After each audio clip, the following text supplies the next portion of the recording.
ବର୍ତ୍ତମାନ ପରିସ୍ଥିତିରେ ଗୋଟେ କ୍ଷମତା ବାହାରେ ଗୋଟେ ଆଧାର ଦରକାର। ତୁ ଆଧାରଟା ଆଦର୍ଶଗତ ଭିତ୍ତିକ ହବା ଉଚିତ, ନୀତିଗତ ଭିତ୍ତିକ ହବା ଦରକାର। ସେଇଟା ତ ବର୍ତ୍ତମାନ ଏ ଦଳ ସ୍ଥିର କରିପାରୁନି।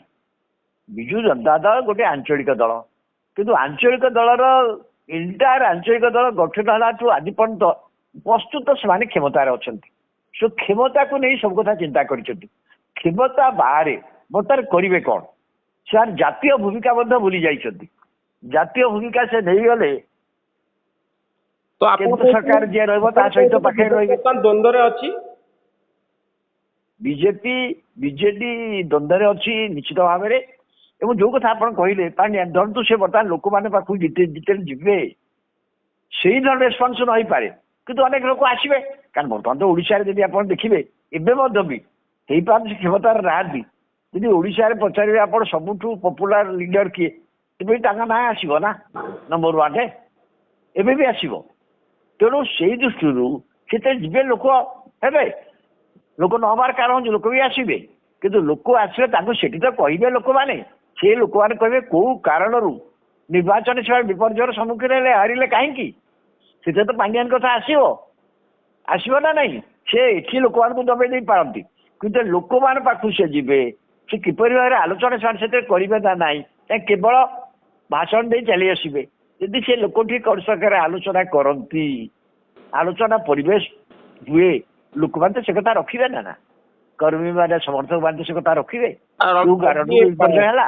ରବିବାବୁ, ଯଦି ଏଭଳି ହୁଏ ବୁଲନ୍ତି ନବୀନ ପଟ୍ଟନାୟକ, ତାହେଲେ ସେ ଭାରତୀୟ ଜନତା ପାର୍ଟି ବିରୁଦ୍ଧରେ କହିବେ କି ଯେ ଆଳୁ ମିଳୁନି, ବହୁ ପ୍ରକାର ସଙ୍କଟ ଦେଖାଯାଇଛି, ଦେଶର ଯୋଉ ସମସ୍ୟା ବର୍ତ୍ତମାନ ରହିଛି, ରାଜ୍ୟର ଯୋଉ ସମସ୍ୟା ରହିଛି, ଏ ସମ୍ପର୍କରେ ଭାରତୀୟ ଜନତା ପାର୍ଟିକୁ ନବୀନ ପଟ୍ଟନାୟକ ସମାଲୋଚନା କରିବେ କି ତାଙ୍କର ଗସ୍ତ ସମୟରେ?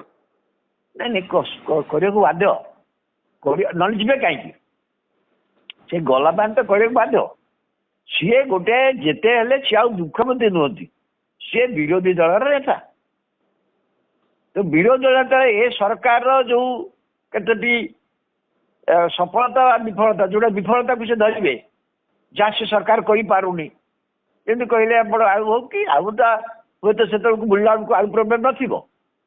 କଥା ହଉଛି ଯାହା ଯାହା ଘଟଣାରେ ସରକାରୀ କଳରେ ଲୋକଙ୍କର ଯୋଉ ମୁଖ୍ୟ ସମସ୍ୟା ଥିବ ବା ତାଙ୍କ ସରକାର ସମୟରେ ଯୋଉ ପ୍ରକାର କିଛି ସୁବିଧା ଦଉଥିଲେ, ଯୋଉଥିରେ ଲୋକମାନଙ୍କ ଭିତରେ ଯଦି ବି ଅସନ୍ତୋଷ ଥାଏ, ସେଗୁଡ଼ା ତ ସେ ନିଶ୍ଚୟ ନେବେ। ତା ସହିତ ନବୀନ ପଟ୍ଟନାୟକ ଏଇଥର ଯୋଉ ବୁଲିବେ, ସେ କେବଳ ରାଜ୍ୟ ସରକାର ବିଷୟରେ କହିବେନି, ସେ ନିଶ୍ଚିତ ଭାବରେ ଜାତୀୟ ପରିସ୍ଥିତି ବିଷୟରେ ମଧ୍ୟ କିଛି କଥା କହିବେ ନା।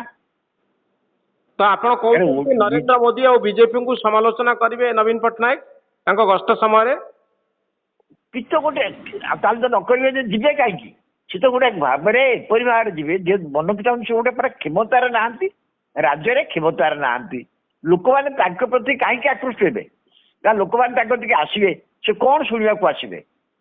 ସିଏ ଗୋଟାଏ ଆଦର୍ଶଗତ ବାର୍ତ୍ତା ତ ଦେବେ, ଯାହାକୁ ଧରିକି ଲୋକମାନେ, ଆପଣ ଜାଣିଛନ୍ତି ଗୋଟେ ବିଚାରଧାରାକୁ ନେଇକି ତ ଲୋକମାନେ ଆପଣଙ୍କ ସାଙ୍ଗେ ରହିବେ, ଆପଣ କର୍ମୀ ଆପଣଙ୍କ ସାଙ୍ଗେ ରହିବେ। ଏବଂ ଯୋଉମାନେ ଜିଲ୍ଲା ପରିଷଦ, ତାଙ୍କର ସବୁ ଜିଲ୍ଲା ପରିଷଦ ଅଛି, ସେ ଜିଲ୍ଲା ପରିଷଦ ସଦସ୍ୟମାନଙ୍କୁ, ଚେୟାରମ୍ୟାନଙ୍କୁ ବା କର୍ମକର୍ତ୍ତାମାନଙ୍କୁ କି ପରାମର୍ଶ ଦେବେ, କ'ଣ ସେମାନେ କରିବା ଉଚିତ, ଏକଥା କହିବେ ନା ନାହିଁ। ରାଜ୍ୟରେ କ୍ଷମତା ନାହିଁ, ସେତେବେଳେ କ'ଣ ରାଜ୍ୟରେ କ୍ଷମତା ଯିଏ ଥିଲେ ଇଏ ଯାହା କହୁଥିଲେ ସେଠି ହଉଥିଲା।